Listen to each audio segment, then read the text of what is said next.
ते सेक्शनमध्ये आपण कॉन्ट्रा व्हाउचर्सचा वापर कसा करायचा तो आपण पाहणार आहोत. कॉन्ट्रा बेसिकली हा जो व्हाउचर आहे याचा यूज फंड ट्रान्सफर करणं एका बँकेतनं दुसऱ्या बँकेमध्ये, यासाठी कॉन्ट्रा व्हाउचर वापरला जातो.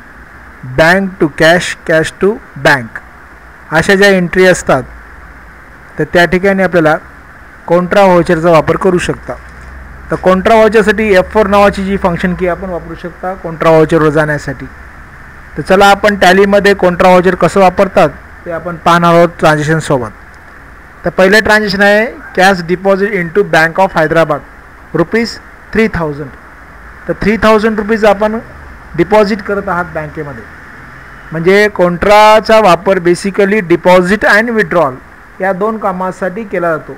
बँकेत जर पैसे डिपॉझिट करत असाल किंवा बँकेतनं पैसे विड्रॉल करत असाल तरच आपण कॉन्ट्रा व्हाउचर वापरायचं आहे. तर या ठिकाणी आपल्याला प्रश्न काय दिला आहे, या ठिकाणी ट्रान्झॅक्शन दिलेलं आहे की cash deposit into bank of Hyderabad ₹3000. तर या एंट्रीची आपण आपल्या टॅलीमध्ये कसं करतात ते पाहू. पहिल्यांदा या व्यवहारात आपल्याला दोन खाते आहेत, एक तर कॅश नावाचं आहे आणि दुसरं बँक ऑफ हैदराबाद नावाचं दोन खाते आपल्याला असणं गरजेचं आहे. त्यात कॅश नावाचं ऑलरेडी आपल्याकडं असतेच. चला आपण टॅलीमध्ये जाऊत आपण आणि सध्या आपण कॉन्ट्रा व्हाउचरवर जाऊत, या व्हाउचरवर जाऊत आणि व्हाउचरवर गेल्यानंतर इथं F4 नावाचं की दाबायचं आहे आपण. तर कॉन्ट्रा व्हाउचर आपण असं ओपन केलं. आता या ठिकाणी आपण कॅश डिपॉझिट करता आहात तर इथं पहिल्यांदा बँकचं खातं तयार करणं गरजेचं आहे. बँक ऑफ हैदराबाद नावाचं लेजर आपल्याकडे आहे का, तर आता सध्या आपल्याकडे बँक ऑफ हैदराबाद नावाचं खातं नाही. इथं क्रिएटवर जायचं आणि एक लेजर तयार करायचं बँक ऑफ हैदराबाद नावाचं. बँक ऑफ हैदराबाद HYDERABAD असं मी एक लेजर तयार केलं. या खात्याला बँक अकाउंटमध्ये घ्यायचं आपल्याला. कोणता ग्रुप घ्यायचा आहे याचा, बँक अकाउंट घ्यायचा आहे. एंटर करायचं आहे आणि याला आपण सेव्ह करायचं आहे. आता या खाली या ठिकाणी आपण कॅश नावाचं लेजर आपल्याला घ्यायचं आहे. कॅश नावाचं एंटर करायचं. सध्या कॅशमध्ये आपल्याकडे ₹7300 आहेत. याच्यातनं आपण ₹3000 डिपॉझिट करतात. एंटर करायचं. तर इथं नेरेशनमध्ये लिहू शकता तुम्हाला. इथं 3000 डिपॉझिट करतात तर इथं डिनॉमिनेशन येईल या ठिकाणी. तर 1000च्या 3 नोटा तुम्ही टाकत आहात, डिपॉझिट करतात. तर एंटर करायचं आणि इथं तुम्ही बाय डिपॉझिटिंग कॅश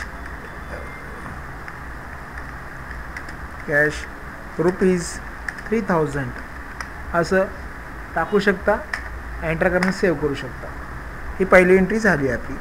त्यानंतर आपल्याला दुसरी एंट्री काय, cash deposit bank of SBI. SBIमध्ये 3000 जमा करत आहात तुम्ही. तर SBIमध्ये जमा करण्यासाठी परत आपल्याला SBIच्या इथं SBIचं बँक ऑफ SBI नावाचं लेजर आपल्याला बघावं लागणार आहे का कुठं. तर बँक ऑफ SBI नावाचं लेजर आहे का, बँक ऑफ SBI नाही. तर त्यात क्रिएट करावं लागणार. इथं यायचं तर SBI बँक असं एक लेजर तयार करा. याला बँक अकाउंटमध्येच घ्या, एंटर करा आणि याला सेव्ह करा. इथं खाली कॅश घ्यायचं आहे. तर इथून 3000 कॅश डिपॉझिट करताय, ₹3000 लिहायचं आहे. याला 6 नोटा आपण टाकू त्या ठिकाणी आणि 500च्या याला सेव्ह करू. तर ही एंट्री आपली सेव्ह झाली. डिपॉझिट अशा प्रकारे आपण करू शकता. तर हे डिपॉझिट झालं. तर हे डिपॉझिट अशा प्रकारे केलं जाईल. आणि पुढे बघायची आपल्याला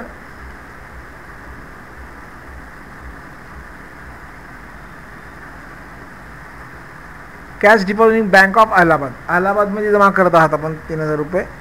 तर या ठिकाणी आपण बँक ऑफ अलाहाबाद नावाचं लेजर आपल्याकडे आहे का नाही तर क्रिएट करायचं आहे. तिथे एक लेजर बनवायचं बँक ऑफ अलाहाबाद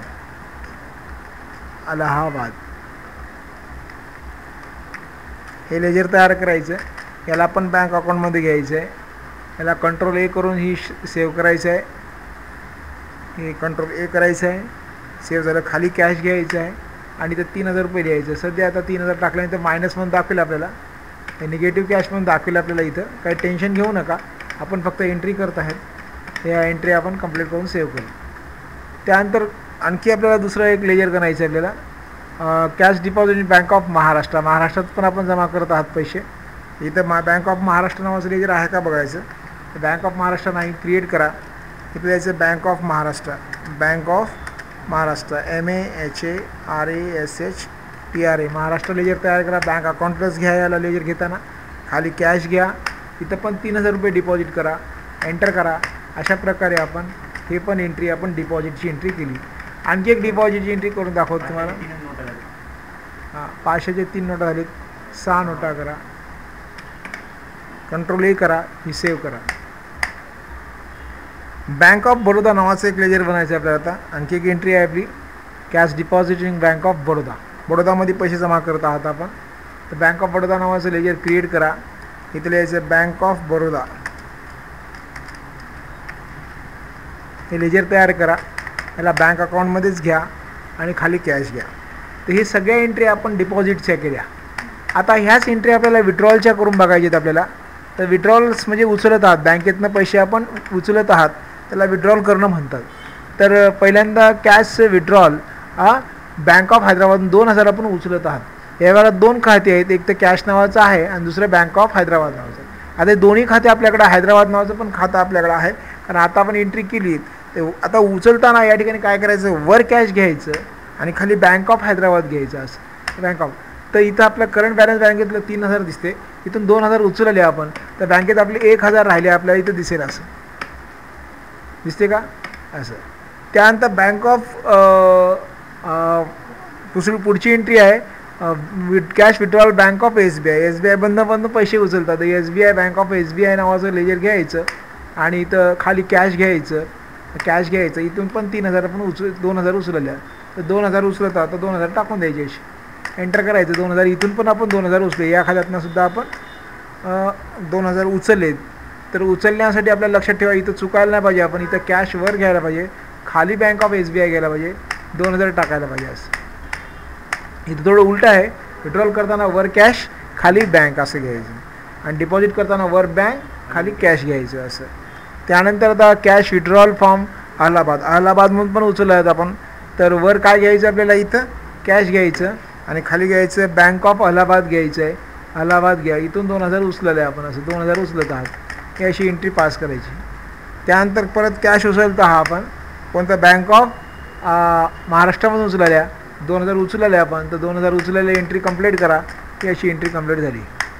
परत कॅश उचलत हा समजा आपण कोणत्या बँक ऑफ बडोदामधून उचलत आहे, बँक ऑफ बडोदा घ्या, त्याला 2000 लिहा, एंटर प्रेस करा, 2000 बँक ऑफ बडोदामध्ये पण उचलली आपण असं. तर आता हे अशा पण एंट्र्या कंप्लीट केल्या. तर SBI अलाहाबाद महाराष्ट्र बँक सगळ्या एंट्र्या विड्रॉलच्या एंट्र्या करून दाखवल्या. आणि हे झाल्यानंतर आपली जी बॅलन्स शीट ही एवढी यायला पाहिजे. तर बॅलन्स शीटवर जायचं आहे आपण, या ठिकाणी बॅकअप करायचं आहे, इथं बॅलन्स शीटवर जायचं आहे आपण इथं आणि अल्टर F1 दाबायचं आहे आपण, इथं अल्टर F1 दाबा, तर बरोबर आपल्या एंट्री कॅश हँडमध्ये 6300 राहिले, बँक अकाउंटमध्ये 2350 राहिले. तर आता या आपल्या एंट्रीजवर बघू, या ठिकाणी दिसतं काय, कॅशमध्ये 2300 आणि बँक अकाउंटमध्ये तुम्हाला 2350 आणि इकडं 4650 प्रॉफिट लॉस तर आपलं बरोबर आलेलंच आहे, काही प्रॉब्लेम नाही. हे सगळं अशा प्रकारे आपण कॉन्ट्रा एंट्रीज आपण बऱ्याचशा तुम्हाला करून दाखवल्या. हा व्हिडिओ आवडला तर नक्कीच लाईक करा, शेअर करा.